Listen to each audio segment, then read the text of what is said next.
Hi everyone, welcome to my channel education file. और इस video में हम पढ़ेंगे लेसन प्लान के बारे में। बीएड में बहुत इंपॉर्टेंट टॉपिक है। या अगर आप टीचर हो तो टीचर की लाइफ में लेसन प्लान की बहुत ज़्यादा भूमिका है। बीएड में कई बच्चे जब अच्छे से लेसन प्लान को नहीं समझते हैं या उन्हें नहीं पता रहता है कि कैसे लेसन प्लान बनाना है, तो जब वो रियल वर्ल्ड में जाते हैं तो उन्हें दिक्कत होती है। तो इसीलिए जब आप बीएड कर रहे हो, एमएड कर रहे हो, डीएलएड कर रहे हो, तो आपको लेसन प्लान बनाना आना चाहिए। क्योंकि जब आप इंटरव्यू देने जाओगे, सबसे पहले आपसे यही पूछेंगे कि ये पर्टिकुलर टॉपिक है, इस पे लेसन प्लान बना के दिखाओ। राइट? तो इसलिए लेसन प्लानिंग की स्किल्स होनी चाहिए। ये बहुत इंपॉर्टेंट है एक टीचर की लाइफ में। आज अगर आप बीएड कर रहे हो तो ये लेसन प्लान की स्किल जो है ये बहुत अच्छे से सीखो। चलिए, वीडियो अच्छा लगे तो आप लाइक कर सकते हो, चैनल को सब्सक्राइब कर सकते हो। तो इस वीडियो में हम पढ़ने वाले हैं बेसिक कॉन्सेप्ट लेसन प्लान की, ब्लूम टैक्सोनॉमी कैसे यूज होती है, या रॉबर्ट गैने के 9 लेवल ऑफ इंस्ट्रक्शंस कैसे यूज होते हैं लेसन प्लानिंग में। और प्रैक्टिकल एग्जांपल दिखाऊंगा मैं आपको ट्रेडिशनल या जर्नल लेसन प्लान का और एक वोकेशनल लेसन प्लान का। ठीक है? वैसे तो और भी तरह के लेसन प्लान हो सकते हैं depending upon the need of student या नीड ऑफ करिकुलम। जो भी जिस तरह से जो भी इंस्ट्रक्शन देनी है उसके अकॉर्डिंग अलग अलग तरह से लेसन प्लान डिजाइन किए जा सकते हैं। लेकिन मैं आपको इसमें दो मतलब सेम टॉपिक को दो तरह से बताऊंगा। ठीक है? तो अगर आपको ये देखना है तो लास्ट तक बने रहना, वरना आप यहाँ पे वीडियो बंद कर सकते हो। चलो जल्दी से पढ़ते हैं। तो लेसन प्लान बेसिकली क्या है? लेसन प्लान बेसिकली है एक डेली गाइड की तरह टीचर्स के लिए। ठीक है? कि लर्नर्स को क्या सीखना है, कैसे वो लर्नर्स को सिखाएंगे या कैसे वो टीच करेंगे। और जब लर्निंग हो जाएगी, मतलब इंस्ट्रक्शन कंप्लीट हो जाएगी, तो उसको मेजर कैसे करेंगे, उसको एसेस कैसे करेंगे। ठीक है? टीचर्स या इंस्ट्रक्टर लेसन प्लान क्यों बनाते हैं? ताकि चीजों को प्लान कर सकें। ठीक है? जो भी इंस्ट्रक्शंस हैं उसको ऑर्गेनाइज कर सकें अच्छे से, उसको अच्छे से डिजाइन कर सके कि कब, कैसे, क्या इंस्ट्रक्ट करना है। ठीक है? कौन सी टीचिंग एड यूज करनी है, कौन से लर्निंग एक्सपीरियंसेस देने हैं। ओके? तो लेसन प्लान क्या होता है? कंप्रेहेंसिव आउटलाइन आउटलाइन होती है या गाइड होता है, जिसकी मदद से इंस्ट्रक्शंस को अच्छे से डिलीवर किया जाता है, लर्निंग ऑब्जेक्टिव को अचीव कर सके एक स्पेसिफाइड टाइम फ्रेम में। है ना? वरना अगर हम सपोज करो लेसन प्लानिंग नहीं करेंगे तो हमें एग्जैक्टली पता नहीं रहेगा कि कितना पढ़ाना है एक दिन में। राइट? तो जब हम लेसन प्लान बनाते हैं, कंटेंट एनालाइज करते हैं, तो हमें पता चल जाता है कि कितना पढ़ाएं, कितने में बच्चे बोर हो जाएंगे।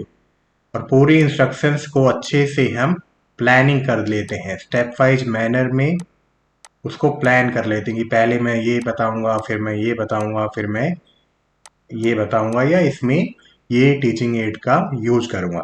ठीक है? तो बेसिकली लेसन प्लान क्या है? प्री एक्टिव फेज है। टीचिंग के 3 फेज होते हैं ना, pre active, active and post active. तो लेसन प्लानिंग क्या है? प्री एक्टिव फेज है, जिसमें हम प्लानिंग करते हैं। प्लानिंग ये करते हैं कि कैसे मैं बच्चों को पढ़ाऊंगा। ठीक है? तो अलग अलग तरह से लेसन प्लान हो सकते हैं, मतलब जिसके बेस पे हम लेसन प्लान बनाते हैं बच्चों की नीड के अकॉर्डिंग। लर्निंग ऑब्जेक्टिव क्या है कोर्स के? सपोज करो ट्रेडिशनल लेसन प्लान हो सकता है, जनरल लेसन प्लान हो सकता है। अगर कोई वोकेशनल लेसन प्लान बनाना है वोकेशनल स्किल्स पे, तो उसके लिए वोकेशनल लेसन प्लान होगा। कोई प्रोजेक्ट है तो उसके लिए प्रोजेक्ट बेस्ड लेसन प्लान होंगे। ठीक है? तो इसी तरह से कई तरह के लेसन प्लान होते हैं। ट्रेनिंग पर्पस के लिए अलग होगा। है ना? तो अलग अलग तरह के होते हैं। देन सब्जेक्ट या कंटेंट क्या है उससे भी डिसाइड होगा कि लेसन प्लानिंग कैसे करनी है। चलो, देन है लेसन प्लानिंग में कंटेंट एनालिसिस का बहुत इंपॉर्टेंट रोल है। कंटेंट एनालिसिस का मतलब क्या है कि ये सपोज आपको 9th क्लास में एक चैप्टर है एनिमल हस्बेंड्री का, उसके बारे में लेसन प्लान बनाना है। तो आपसे कहा जाएगा कि इसको, इस कंटेंट के, इस इससे रिलेटेड कंटेंट को एनालाइज करो और उससे फिर लेसन प्लान बनाओ। तो लेसन प्लान बनाने के लिए कंटेंट एनालिसिस बहुत ज़्यादा ज़रूरी है। ठीक है? जब हम कंटेंट पढ़ेंगे, सब्जेक्ट मैटर को पढ़ेंगे, तो हमें पता चलेगा कि उसमें क्या क्या चीज़ें हैं और कैसे कैसे मैं उसको अरेंज करूंगा स्टूडेंट्स को अच्छे से समझ में आ जाए वो। तो कंटेंट एनालिसिस बहुत इंपॉर्टेंट स्टेप होता है लेसन प्लानिंग का, जिसमें हम सामग्री का विश्लेषण करते हैं। तो इससे होता क्या है, ये बेसिकली एक सिस्टमैटिक एनालिसिस है कंटेंट की, कि जिसमें हम फिर जब पढ़ते हैं तो हमें पता चल जाता है कि पहले मैं क्या बताऊं, है ना, बाद में क्या बताऊं, कौन सा एग्जाम्पल कब इंसर्ट करूं, कौन सी पिक्चर इंसर्ट करूं, या अगर कुछ सप्लीमेंट्री मटेरियल भी है तो वो बच्चों को कैसे दिखाऊं। ठीक है। तो सिस्टमैटिक एनालिसिस करके कंटेंट की टीचर एक कंप्रेहेंसिव, जिसमें सभी कुछ हो और इफेक्टिव, ठीक है, जो प्रभावित करे बच्चों को, उसके बेस पे हम लेसन प्लान बनाते हैं और लर्नर्स की नीड को भी ध्यान में रखते हैं कि इस क्लास के अकॉर्डिंग बच्चों को क्या क्या चीज़ें पता होंगी। या जब हम टीचर होते हैं तो हमें पता रहता है बेसिकली हमारी क्लास का इंटेलिजेंस लेवल कितना है। ठीक है, तो उसके बेस पे हम लेसन प्लान डिजाइन करते हैं। उसी तरह से हम क्वेश्चनिंग पूछ क्वेश्चंस को इंसर्ट करते हैं और बाकी चीज़ें भी उसी के अकॉर्डिंग होती है। The need of content analysis, ये कौन कौन से स्टेप होते हैं। तो बेसिकली ये कैसा होना चाहिए, करिकुलम के बेस पे होना चाहिए। अलाइनमेंट विद लर्निंग ऑब्जेक्टिव, कि जो भी लर्निंग ऑब्जेक्टिव हो उसके अकॉर्डिंग कंटेंट एनालिसिस हो, उसके अकॉर्डिंग लेसन प्लानिंग हो। सीक्वेंस एंड स्ट्रक्चर का अच्छे से पता चले। अप्रोप्रिएट ऑफ रिसोर्स का पता चले कि जो हम पढ़ रहे हैं वो अप्रोप्रिएट है या नहीं है, या कोई सप्लीमेंट्री मटेरियल की ज़रूरत है। क्लैरिटी आती है एक, है ना, क्योंकि हमें पता रहता है, एक सपोज करो करिकुलम में एनिमल हस्बेंड्री है, तो हमें ये तो पता रहता ही है कि कौन सी बुक्स को फॉलो करना है। ठीक है, तो उससे क्लैरिटी आती है कि इस लेवल के अकॉर्डिंग कितना पढ़ाना है, कैसे पढ़ाना है। इंटरेक्टिविटी का भी ध्यान दिया जाता है, टेक्नोलॉजी इंटीग्रेशन का भी ध्यान दिया जाता है कि कहाँ पे क्या चीज़ें दिखाऊंगा मैं। इंटर डिसिप्लिनरी नॉलेज होती है कि बाकी डिसिप्लिन से, बाकी सब्जेक्ट से जो मैं पर्टिकुलर टॉपिक पढ़ाने वाला हूँ वो कैसे रिलेट करेगा। राइट। तो अगर एनिमल हस्बेंड्री की बात करें, तो एनिमल हस्बेंड्री, या इसमें बात करें कैटल फार्मिंग की बात कर लेते हैं, तो अब इसमें क्या है, काव और बफेलो के बारे में है ना। अब काव बफेलो से क्या होगा, अलग अलग रीजन में, अलग अलग ज्योग्राफिकल कंडीशंस में अलग अलग तरह की ब्रीड होती है, तो उसमें ज्योग्राफी भी ऐड ऑन हो रही है। कैटल फार्मिंग में बहुत सी तरह की टेक्नोलॉजी ऐड होती है ना, तो उससे टेक्नोलॉजी वाला पोर्शन भी, इंटरडिसिप्लिनरी नॉलेज आ रही है, बच्चों को पता चल रहा है कौन कौन सी मशीन्स होती हैं। देन उसमें डिजीजेस भी हैं बहुत सारी, वैक्सीन्स भी हैं, तो उससे बायोलॉजी भी कवर हो रही है। राइट। देन उनकी फूड हैबिट्स है, तो न्यूट्रिशन वाला पोर्शन भी ऐड हो रहा है। तो लेसन प्लानिंग में ये चीज भी ध्यान में रखी जाती है कि बच्चों को इंटरडिसिप्लिनरी नॉलेज कैसे एनहेंस होगी, मतलब क्या क्या इंटरडिसिप्लिनरी नॉलेज उनमें गेन होगी। देन कंटेंट एनालिसिस से हमें ये भी पता चलता है कि अच्छे से एसेस कैसे करें, है ना। हमें पता चल जाएगा कि इस कंटेंट में ये पर्टिकुलर पॉइंट है, और इनके लिए फिर कैसे क्वेश्चनिंग करें, कैसे क्वेश्चंस को डिजाइन करें और कैसे एसेस करें, है ना। हर एक तरह के कंटेंट को एसेस करने का अलग तरीका होना चाहिए। क्राफ्ट में, आर्ट एंड क्राफ्ट में हम केवल क्वेश्चन से उनको थोड़ी ना एसेस करेंगे, हम उनकी प्रैक्टिकल स्किल देखेंगे कि उन्हें सच में कोई आर्ट या क्राफ्ट बनाना आता है या नहीं आता है, वो किस तरह से बनाते हैं, उनकी क्वालिटी कैसी है ना, कैसी अप्रोच है उनकी। तो असेसमेंट भी कंटेंट के बेस पे ही डिसाइड होती है। देन लेसन प्लान में बेसिकली कुछ स्टेप फॉलो होते हैं कि लेसन ऑब्जेक्टिव क्या है ना, क्या पढ़ाना है, रिलेटेड रिक्वायरमेंट क्या है, क्या क्या ज़रूरत है, लेसन मटेरियल्स की टीचिंग एड्स क्या होंगी, स्पेसिफिक टीचिंग एड्स क्या होंगी, लर्निंग एक्सपीरियंसेस क्या होंगे, लेसन प्रोसीजर किस तरह से फॉलो होगा, क्या पहले आएगा, क्या बाद में आएगा, क्या बीच में आएगा, है ना। असेसमेंट मेथड, मुझे पता है मेरे कंटेंट के अकॉर्डिंग कौन सा सबसे अच्छा असेसमेंट मेथड है, तो वो फॉलो करूंगा। देन लेसन रिफ्लेक्शन होता है कि बच्चों ने क्या सीखा, खुद को रिफ्लेक्ट करना कि मैंने क्या सीखा ये पढ़ के। ठीक है, तो वो होता है लेसन रिफ्लेक्शन। तो बेसिकली यही चीजें एक लेसन प्लान में जनरली होती हैं। अब इसमें बात आती है ब्लूम टेक्सोनॉमी को कैसे ऐड करते हैं। तो लेसन प्लान में ब्लूम टेक्सोनॉमी को बहुत अच्छे तरीके से ऐड ऑन करना चाहिए कि जिससे तीनों डोमेन अफेक्ट हो। ठीक है, कॉग्निटिव डोमेन भी अफेक्ट हो, अफेक्टिव डोमेन भी अफेक्ट हो, साइकोमोटर डोमेन भी अफेक्ट हो। तो कॉग्निटिव में क्या देखा जाता है कि कई बार लेसन प्लानिंग में एक अलग से कॉलम होता है कि skills gained as per Bloom taxonomy, की ब्लूम टेक्सोनोमी के अकॉर्डिंग कौन कौन सी स्किल्स एक्वायर होंगी बच्चों में। तो उसको आपको ना, जैसे आप प्राइवेट में इंटरव्यू देने जाओगे तो आपको वो अलग से स्किल लिखनी पड़ती है, या कई स्कूलों में भी ये फॉलो होता है, लेकिन बीएड में थोड़ा हम कई बार उसको इंक्लूड नहीं करते, जो है ना ट्रेडिशनल मेथड चला रहा है। तो हमें लिखना पड़ता है कि इस पर्टिकुलर लेसन से, इस पर्टिकुलर कंटेंट से क्या चीजें आएंगी। सपोज हमें फिर लिखना पड़ेगा कि रिमेम्बरिंग आएगी, मतलब वो याद करेगा पिछला, है ना। अंडरस्टैंडिंग आएगी पर्टिकुलर टॉपिक के बारे में, या सपोज करो कोई टॉपिक ऐसा है कि उसकी एनालिसिस स्किल अच्छी होगी, है ना, कोई प्रैक्टिकल कर रहे हैं। तो इसी तरह से हमें ब्लूम की टेक्सोनॉमी के अकॉर्डिंग लिखना पड़ता है लेसन प्लान में कि कौन कौन सी स्किल्स आएंगी, ठीक है। तो इसलिए ब्लूम टेक्सोनॉमी का भी यूज होता है।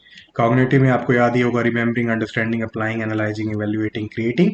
अफेक्टिव में क्या होता है, रिसीविंग, रिस्पॉन्डिंग, वेलिंग, ऑर्गेनाइजिंग, कैरेक्टराइजिंग। साइकोमोटर में क्या होता है, पहले परसेप्शन होता है, फिर उसकी नकल होती है, फिर उसको मैनिपुलेट करेगा, फिर उसमें प्रिसीजन लाएगा, फिर आर्टिकुलेशन, मतलब अपनी चीजें उसमें इंटीग्रेट करेगा एक बच्चा या इंडिविजुअल, फिर नेचुरलाइजेशन आ जाएगा। तो आपका जैसा लेसन प्लान है, आपको क्या लगता है उस लेसन प्लान से कौन सी स्किल आएंगी, आपको कई बार लिखनी पड़ती है वो स्किल, राइट। अब इसमें रॉबर्ट कैने के 9 स्टेप प्रोसेस भी इंक्लूड किए जा सकते हैं, और जब इसको रिवाइज्ड ब्लूम टेक्सोनॉमी के साथ एड ऑन किया जाता है तो उससे इफेक्टिवनेस बढ़ जाती है, मीनिंगफुलनेस बढ़ जाती है इंस्ट्रक्शन की या ओवरऑल लेसन प्लान की। इसीलिए जो भी बीएड में पढ़ो उसको ट्राई करो अप्लाई करने की रियल लाइफ में, ठीक है। तो रॉबर्ट गैने के वो 9 इवेंट्स कौन कौन से हैं। पहला है अटेंशन गेन करना बच्चे का, फिर है बच्चे को ऑब्जेक्टिव के बारे में बताना, फिर है बच्चों से क्वेश्चनिंग करना कि वो प्रायर नॉलेज जो भी पर्टिकुलर टॉपिक के बारे में है उसको रिकॉल करें, है ना। सपोज एनिमल हस्बेंड्री का ही एग्जांपल लेते हैं कि हम पूछ सकते हैं कि आपने कभी एनिमल देखे हैं किसी घर पे, तो बच्चे रिकॉल करेंगे, अरे हाँ देखे हैं, किसी घर पे गाय होती है, किसी घर पे भैंस होती है ना। तो प्रायर नॉलेज को, प्रीवियस नॉलेज को रिकॉल करेंगे। देन अपने नए कंटेंट को, अपने लेसन को जो भी हम पढ़ाने वाले उसको प्रेजेंट करेंगे, देन गाइडेंस प्रोवाइड करेंगे, देन प्रैक्टिस करवाएंगे, देन फीडबैक देंगे कि कैसा कर रहे हैं बच्चे, देन उनकी परफॉर्मेंस को एसेस करेंगे कि कितना सीखा है या नहीं सीखा है। देन लास्ट में क्या होगा कि उनका रिटेंशन और ट्रांसफर करवाया जाए। ट्रांसफर मतलब रियल लाइफ में उनसे पूछा जाए कि कैसे आप इस नॉलेज को अप्लाई करोगे, या उनको सिखाया जाए, ठीक है, जिससे वो जो इन्फॉर्मेशन है उनके माइंड में हमेशा के लिए रिटेन रहे। तो ये रॉबर्ट गैने के 9 इवेंट्स ऑफ इंस्ट्रक्शन है, इसको हो सके तो याद रखना। बेसिकली इनका प्रैक्टिकल यूज बहुत है, ठीक है, ब्लूम टेक्सोनॉमी का प्रैक्टिकल यूज बहुत ज़्यादा है। और मैं एज ए टीचर आपको एक सजेशन दूंगा कि लेसन प्लानिंग स्किल को बहुत अच्छा कर लो, क्योंकि अगर आपने लेसन प्लानिंग की स्किल को बहुत अच्छा कर लिया तो आप बहुत इफेक्टिव टीचर बन जाओगे। और इंटरव्यू में तो पूछा ही जाता है, तो अगर आपने इंटरव्यू में बहुत अच्छे से बता दिया लेसन प्लानिंग के बारे में, तो प्राइवेट फार्म हो, प्राइवेट कंपनीज हो, कंटेंट डेवलपमेंट की, या स्कूल्स हो, तो काफ़ी अच्छा इम्पैक्ट पड़ता है, ठीक है। चलो अब मैं आपको एक प्रैक्टिकल एग्जांपल दिखाता हूँ इसका। पहले जर्नल लेसन प्लान दिखाता हूँ, बाद में फिर वोकेशनल लेसन प्लान। तो यहाँ पे आप देख सकते हो लेसन प्लान का फॉर्मेट। आपकी बीएड की फाइल में वो अलग सा दिखता है, लेकिन डजेंट मैटर, चीज़ें वही हैं, बस मैंने इसको थोड़ा अरेंज कर दिया है। तो ये बेसिक चीज़ें लिखनी पड़ती हैं, है ना, कि नाम क्या है, सब्जेक्ट क्या है, टॉपिक क्या है, रोल नंबर, मतलब पीपल्स टीचर का रोल नंबर, क्लास कौन सी है, ड्यूरेशन कितनी रहेगी। और ये फॉर्मेट भी होता है कि यहाँ पे भी चीज़ें लिखी जा सकती हैं, ठीक है। देन कॉन्सेप्ट क्या कवर होगा ये भी लिखा जा सकता है कि student are going to understand cattle farming under animal husbandry topic. Then हमें लिखना होता है इंस्ट्रक्शनल ऑब्जेक्टिव, कि कौन से ऑब्जेक्टिव होंगे। तो इसमें हम basically journal objective and specific objective लिखते हैं। जर्नल मतलब सामान्यतः क्या पढ़ने वाले हैं, क्या समझने वाले हैं। तो इसमें ये लिख सकते हैं कि to make them understand general concept of science related to animal husbandry, to create scientific temperament among learners, क्योंकि ये साइंस का टॉपिक है, साइंस का चैप्टर है। स्पेसिफिक ऑब्जेक्टिव क्या लर्न करेंगे वो इस पर्टिकुलर टॉपिक से, तो एनिमल हस्बेंड्री के बारे में पता चलेगा उन्हें, उसकी इम्पोर्टेंस का पता चलेगा, एनिमल हस्बेंड्री के वेरियस एस्पेक्ट्स का पता चलेगा, ठीक है। देन ब्रीडिंग कैसे करते हैं, फीडिंग कैसे करते हैं, डिजीज मैनेजमेंट या उनमें कौन कौन सी बीमारियां लग सकती हैं उनका पता चलेगा। Then understand the significance of animal husbandry in agriculture and food production. Then आता है इंस्ट्रक्शनल एड्स कि कौन सी टीचिंग एड्स को यूज करोगे। तो जर्नल एड्स में क्या होगा, white board, black board, projector, interactive board, जो भी बोर्ड अवेलेबल हो आपके पास। स्पेसिफिक एड्स में क्या होगा, इमेजेस का यूज करेंगे, है ना, टॉपिक से रिलेटेड जो भी हैं। टीचिंग लर्निंग मटेरियल्स का यूज करेंगे जो भी इस पर्टिकुलर टॉपिक से रिलेट करती है। कुछ प्रोडक्ट्स दिखा सकते हैं, है ना, दूध, दही, पनीर, पूछ सकते हैं कि कौन सा प्रोडक्ट कैसे बनता है ना। देन पीके टेस्टिंग, पीके टेस्टिंग मतलब प्रीवियस नॉलेज या प्रायर नॉलेज टेस्टिंग। इसमें हम क्वेश्चंस पूछेंगे क्योंकि हमें पता है उनको पार्शियल नॉलेज तो है ही एनिमल हस्बेंड्री के बारे में, 9th क्लास के स्टूडेंट हैं। तो पीपल्स पीपल्स टीचर क्वेश्चन है, ये टीचिंग नहीं है, सॉरी फॉर दैट। और पीपल रिस्पॉन्स क्या होगा, ठीक है। तो हम ये पूछ सकते हैं, मतलब ये जनरल है, ये मेरे अकॉर्डिंग था, आपके क्वेश्चन डिफर भी कर सकते हैं, राइट। आप अपनी क्रिएटिविटी जरूर डालो लेसन प्लान में कि आपको कैसे पढ़ाना है। तो ये पूछ सकते हैं कि have you seen animals in somebody's house, तो बच्चे कहेंगे हाँ देखा है, कौन कौन से देखे हैं, तो नाम बताएंगे वो अलग अलग, है ना। वो बताएंगे कि दूध मिलता है, फर्टिलाइजर्स मिलते हैं ना, मीट, टूल एक्सेट्रा मिलते हैं। देन हम ये पूछ सकते हैं कि what we call this process of rearing of animals at home, है ना। तो मिक्स रहेगा, किसी को पता होगा कि एनिमल हस्बेंड्री कहते हैं, किसी को नहीं पता होगा। फिर हम टॉपिक को अनाउंस करेंगे, so student today we are going to learn about animal husbandry. उसके बाद क्या होता है, प्रेजेंटेशन, जैसे कि बीएड फाइल में आपने देखा होगा। सब्जेक्ट मैटर होता है एक कॉलम में, एक कॉलम में होता है पीपल्स टीचर्स एक्टिविटी, देन होता है स्टूडेंट एक्टिविटी, देन होता है ब्लैक बोर्ड प्रोजेक्टर एक्टिविटी, ठीक है। ये डिपेंड कर सकता है। तो इसमें पहले ही क्वेश्चन क्या है कि व्हाट इज एनिमल हस्बेंड्री। तो हम बताएंगे कि एनिमल हस्बेंड्री क्या है। ये एक साइंटिफिक मैनेजमेंट है एनिमल लाइफ स्टॉक का। इसके वेरियस एस्पेक्ट हैं जैसे feeding, breeding, disease control. Animal based farming include cattle, got, sheep, poultry and fish farming, ठीक है। देन स्टूडेंट एक्टिविटी के स्टूडेंट ध्यान से सुन रहे हैं, स्टूडेंट लिसन केयरफुली। देन हम उनको पीपीटी दिखा सकते हैं, पिक्चर्स दिखा सकते हैं, डिफरेंट काइंड ऑफ एनिमल यहाँ पे आप देख सकते हो, इसको मैंने इंसर्ट किया है। Then what is cattle farming, ये एनसीईआरटी में ऐसे का ऐसा लिखा है, ठीक है। Then cattle husbandry is done for two purpose, milk के लिए होता है और ड्रॉट लेबर के लिए। इसको भी बच्चे ध्यान से सुनेंगे, पिक्चर्स डाल सकते हो आप।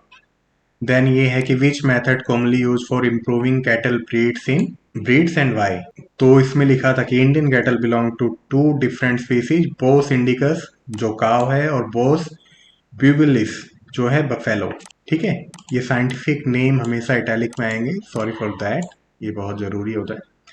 तो बेसिकली इनको दो पार्ट में डिवाइड कर सकते हैं। जो मिल्क देते हैं उनको कहते हैं मिल्च एनिमल, और जो लेबर का काम जिससे करवाया जाता है उनको कहते हैं ड्रॉट एनिमल। तो हम ये लिख सकते हैं कि बच्चे ध्यान से सुनेंगे, प्रोजेक्टर का यूज कर सकते हैं, इमेजेस दिखा सकते हैं, है ना। देन इसमें और कुछ लिखा था कि एक्जोटिक और foreign breed Jersey, Brown Swiss are selected for long lactation period होता है उनका, while local breeds red Sindhi, Sahiwal में डिजीज रेजिस्टेंस ज़्यादा है, और इनको हम आपस में क्रॉस ब्रीड करके डिजायर क्वालिटी हासिल कर सकते हैं। देन ये था कि फूड रिक्वायरमेंट क्या क्या है। तो फूड रिक्वायरमेंट दो तरह की होती हैं, मेंटेनेंस के लिए और मिल्क प्रोड्यूसिंग के लिए, है ना। जब सिंपल गाय भैंसों का मेंटेनेंस चाहिए, जब वो दूध नहीं दे रही हैं, तो उसमें बस खाना चाहिए कि वो अच्छे से रहें। और जब मिल्क देती हैं तो उसके लिए खाने की रिक्वायरमेंट कैटल में दूसरी होती है। फीड की पिक्चर दिखा सकते हो आप, है ना, और नॉर्मली दिखा सकते हो क्या दिया जाता है चारे में। एनिमल फीड के बारे में कि उन्हें रफेज दिया जाता है ना, फाइबर होता है, कंसनट्रेट दिया जाता है जिसमें लो फाइबर होता है और high level of protein and other nutrient होते हैं।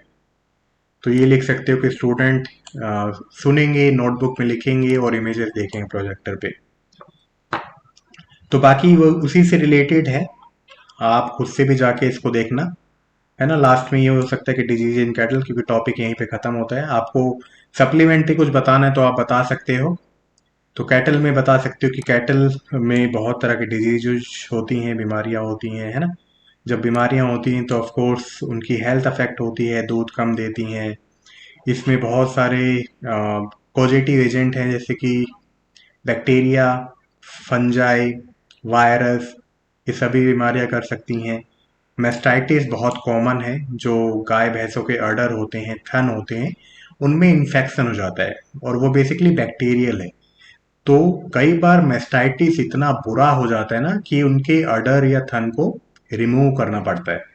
राइट, तो इसी तरह से लेसन प्लान बनता है। देन ये प्रेजेंटेशन वाला हो गया। देन हम क्या करेंगे, रिकैपिटुलेशन। ये बिल्कुल बीएड के बेस पे है, जैसे बीएड में लेसन प्लान होता है। तो रिकैपिटुलेशन का मतलब क्या है, रिवीजन। ठीक है, हम क्या पूछेंगे, फिर से रिवाइज कर लेंगे कि व्हाट इज एनिमल हस्बेंड्री, बच्चे बताएंगे बोल बोल के, है ना। Then why do we rear animals and what are their different needs, है ना, कि क्यों पालते हैं, उनकी ज़रूरत क्या है, कौन सा खाना खाते हैं, what kind of different diseases in them. तो जो भी डिजीजेस हमने ये कराई हैं, बच्चे उसको रिपीट कर सकते हैं। होमवर्क देंगे हम लास्ट में कि रिवाइज द टॉपिक, या आपको जैसे भी डिपेंड करता है, आपकी क्रिएटिविटी के ऊपर है आप कौन सा होमवर्क दोगे उन्हें। कि सिंपल सा revise the topic, give everyone a different assignment to prepare a chart on different breeds. कि सब बच्चों को एक अलग अलग एरिया देंगे, और उस एरिया के बेस पे उन्हें एक चार्ट बताना है कि कहाँ पे कौन सी ब्रीड मिलती है कैटल की। राइट, तो ये था जर्नल लेसन प्लान। अब वोकेशनल लेसन प्लान के बारे में बताता हूं मैं आपको। तो इसमें अगेन आप चाहो तो यहाँ लिख दो ये सारी डिटेल, और चाहो तो इस पोर्शन में भी लिख सकते हो। कॉन्सेप्ट क्या कवर होंगे इससे, तो इसमें बेसिकली मैंने बताया है कि student are going to understand cattle farming under animal husbandry and will use the milk for making mishti doi. कि इसमें बच्चों को मैं मिष्टी दोई बनाना सिखा रहा हूँ। ये वोकेशनल एक्टिविटी है, मैंने किसी के लिए बनाई थी। वोकेशनल एक्टिविटी क्या होगी, मतलब व्यवसायिक शिक्षा, ऐसी एक्टिविटी जिससे बच्चे पैसे अर्न कर सकें। ये उस तरह का लेसन प्लान है। इस तरह के भी लेसन प्लान बनते हैं, आपको आने चाहिए। तो इसको एक एग्जांपल की तरह देखो। तो इसमें वोकेशनल एक्टिविटी क्या करेंगे बच्चे, कि using dairy product for making and selling of milk और फ्लेवर्ड मिल्क, कर्ड, लस्सी, बटर मिल्क, चीज एक्सेट्रा, कि इन सब के बारे में पता होगा और पता चलेगा। Student can start sweet business by making milk product, है ना, क्योंकि आजकल अगर आप में क्रिएटिविटी है, आप में स्किल है, हार्डवर्क करते हो, तो you can go anywhere. Then they can also make manure out of animal dung. ये भी बहुत बड़ा बिजनेस है, इसका भी ऑनलाइन बिजनेस काफी अच्छा है। देन ब्लूम टेक्सोनॉमी के अकॉर्डिंग कौन सी स्किल आएंगी, तो ये तो रिसर्च स्किल आएंगी, कॉन्सेप्ट मेकिंग आएगी, टीम मैनेजमेंट आएगा, ऑर्गेनाइजेशन करना आएगा, रेटिंग करना आएगा, कोलैबोरेटिंग करना आएगा, डेमोन्स्ट्रेशन स्किल आएंगी कि वो खुद से करके दूसरों को भी डेमोन्स्ट्रेट कर सके। ये ब्लूम टेक्सोनॉमी आप नेट पे जाके पढ़ना कि different skills as per Bloom taxonomy, तो उसमें काफ़ी लिस्ट खुल जाएंगी। इंटर डिसिप्लिनरी कॉन्सेप्ट कौन कौन से आएंगी, मैथमेटिक्स सीखेंगे, है ना, कितना न्यूक्लियर चाहिए, कर्ड मेकिंग के लिए कितना दूध चाहिए, सेल्फ लाइफ कितनी होगी प्रोडक्ट की, तो उससे मैथमेटिकल स्किल्स भी आएंगी। लैंग्वेज स्किल्स क्या आएंगी, कि इस पर्टिकुलर फील्ड में या इस पर्टिकुलर एक्टिविटी में जो भी इससे रिलेटेड वर्ड्स होंगे, लैंग्वेज का यूज होगा, वो सीखेंगे कि इनोकुलम क्या होता है, मिस्टी दोई क्या होती है, कुल्हड़ क्या होता है। सोशल स्टडीज, तो वो different type of dairy products के बारे में समझेंगे कि अलग अलग रीजन में या अलग अलग कंट्री में कौन से डेयरी प्रोडक्ट्स यूज होते हैं। राइट, ताकि वो पर्टिकुलर लोगों के अकॉर्डिंग, उनकी नीड के अकॉर्डिंग, डिमांड के अकॉर्डिंग प्रोडक्ट्स बना सके। देन लर्निंग आउटकम क्या होगा इस पर्टिकुलर एक्टिविटी का, तो इस पर्टिकुलर एक्टिविटी का आउटकम क्या होगा, उन्हें कॉन्सेप्ट समझने में मदद मिलेगी कि मिल्क एंड दही और कर्ड फॉर्मेशन कैसी होती, बैक्टीरिया का यूज होता है ना, डेयरी प्रोडक्ट कैसे काम करती है मार्केट में। देन वो एक स्टैंडर्ड ऑपरेटिंग प्रिंसिपल के तहत काम करना सीखेंगे। जब हम ये एक्टिविटी सिखाएंगे, मिष्टी दोई बनाना सिखाएंगे, तो वो हर एक स्टेप फॉलो करेंगे, है ना, कि पहले ये करेंगे फिर ये करेंगे। तो इनको कहते हैं एसओपीज, स्टैंडर्ड ऑपरेटिंग प्रिंसिपल्स या प्रोसीजर। तो उसको सीखेंगे वो। Right, then this activity provides hands on experience आएगा, कि कैसे मिष्टी दोई बनाई जाती है, कैसे उनको सेल किया जाता है, कैसे पैसे कमाए जाते हैं। Okay, then they can also make different kinds of dairy product. ऐसा नहीं है कि मिष्टी दोई, वो लस्सी भी बना सकते हैं, बटर मिल्क बना सकते हैं, कर्ड बना सकते हैं, घी बना सकते हैं, स्वीट्स बना सकते हैं, और बहुत सारे प्रोडक्ट हैं जो कि वो बना सकते हैं और मार्केट में बेच सकते हैं, और एज ए वोकेशन चूज कर सकते हैं, एज ए करियर भी चूज कर सकते हैं फ्यूचर में जाके। ये रियल लेसन प्लान है किसी चीज के लिए, ठीक है। ऐसा नहीं, आपका कई बच्चों को लगता हुआ मजाक है, बट ये वोकेशनल लेसन प्लान है जिसमें वोकेशनल एक्टिविटी सिखाई जा रही है। So they may choose this as a vocation, as this is very big market. बिल्कुल बहुत बड़ी मार्केट है डेयरी इंडस्ट्री, और अलग अलग प्रोडक्ट्स हैं आजकल, तो बच्चे कर सकते हैं उसको। देन टूल्स और मटेरियल, क्या उनकी क्या जरूरत होगी, मतलब कौन से मटेरियल चाहिए होंगे। तो ये एक पर्टिकुलर एक्टिविटी के लिए मैंने यूट्यूब पे देख के ये लिखा था। तो इसके लिए 3 cup milk, 2 tablespoon sugar, 2 tablespoon brown sugar, 1 tablespoon water, 2 tablespoon curd yogurt mishti doi, मतलब जमाने के लिए है ना, सेटिंग के लिए, कर्ड के लिए, कुल्हड़, और any food grade container, gas stove, कढ़ाई, पैन स्पैचुला। और इसमें ये भी लिखा है मैंने कि बच्चे एक्टिविटी के अकॉर्डिंग या क्वांटिटी के अकॉर्डिंग उसको इनको इंक्रीज या डिक्रीज कर सकते हैं, जो भी आइटम्स है। स्टेप्स के बारे में, इसमें pre activity task, activity task, post activity task, तो ये मैंने हटा दिया है। तो इसमें बेसिकली मैंने ये लिखा था कि प्री एक्टिविटी में क्या होगा, बच्चों को टीचर बताएगा कि ऐसे ऐसे हम ये काम करेंगे और इसके लिए ये आइटम चाहिए, तो एक्टिविटी वाले दिन वो आइटम लेके आना। एक्टिविटी स्टेप में एक यूट्यूब चैनल है, उससे मैंने देख के लिखा था, तो स्टेप वाइज जिस तरह से बनेगी वो था। पोस्ट एक्टिविटी में बच्चे उसको सेल कैसे करेंगे, ठीक है, कैसे उसकी मार्केटिंग करेंगे, वो सब चीज़ें हैं पोस्ट एक्टिविटी में। देन प्रिकॉशन क्या लेना है, तो इसमें सिंपल है कि आपको एज ए टीचर आपको जिस भी चीज़ से लगता हो कि बच्चों को प्रिकॉशन लेना चाहिए, आप लिख सकते हो कि जब वो गैस का यूज करें तो प्रिकॉशन लें, गरम यूटेंसिल्स होंगे, है ना, तो उससे वो बचें। देन इसमें एसेस कैसे करेंगे बच्चों की इस एक्टिविटी को, तो असेसमेंट होगी उनकी कि उनकी एक्टिविटी को हम 1 to 5 स्केल पे on the basis of taste, appearance, packaging, marketing and selling, उसके बेस पे हम 1 से 5 मार्क्स देंगे उन्हें। टेस्ट टेस्ट कैसा है, अपीयरेंस कैसा है, पैकेजिंग, मार्केटिंग एंड सेलिंग, तो उसमें अच्छा है तो अच्छा लिख दो, अपीयरेंस बहुत अच्छा है तो बहुत अच्छा लिख दो, पैकेजिंग उतनी अच्छी नहीं है तो ये दे दो, मार्केटिंग बहुत अच्छी करें बच्चे तो ये दे दो, ठीक है। और observe the student during the whole activity and how they are leading and collaborating team. तो ऑब्जर्वेशन भी जरूरी है, ताकि आप अच्छे से बच्चों को एसेस कर सको कि बच्चा ओवरऑल एक्टिविटी में या ओवरऑल क्लास कैसा परफॉर्म कर रही है। तो ये था vocational lesson plan. I hope आपको अच्छे से समझ में आ गया होगा कि लेसन प्लान कैसे बनाए जाते हैं। लेसन प्लान कुछ भी नहीं है और डरने की जरूरत नहीं है। लेसन प्लान बेसिकली प्लानिंग है कि हमारे पास कोई टॉपिक है तो उसको हम कैसे पढ़ाएंगे, ठीक है, सभी डिटेल्स लिख के।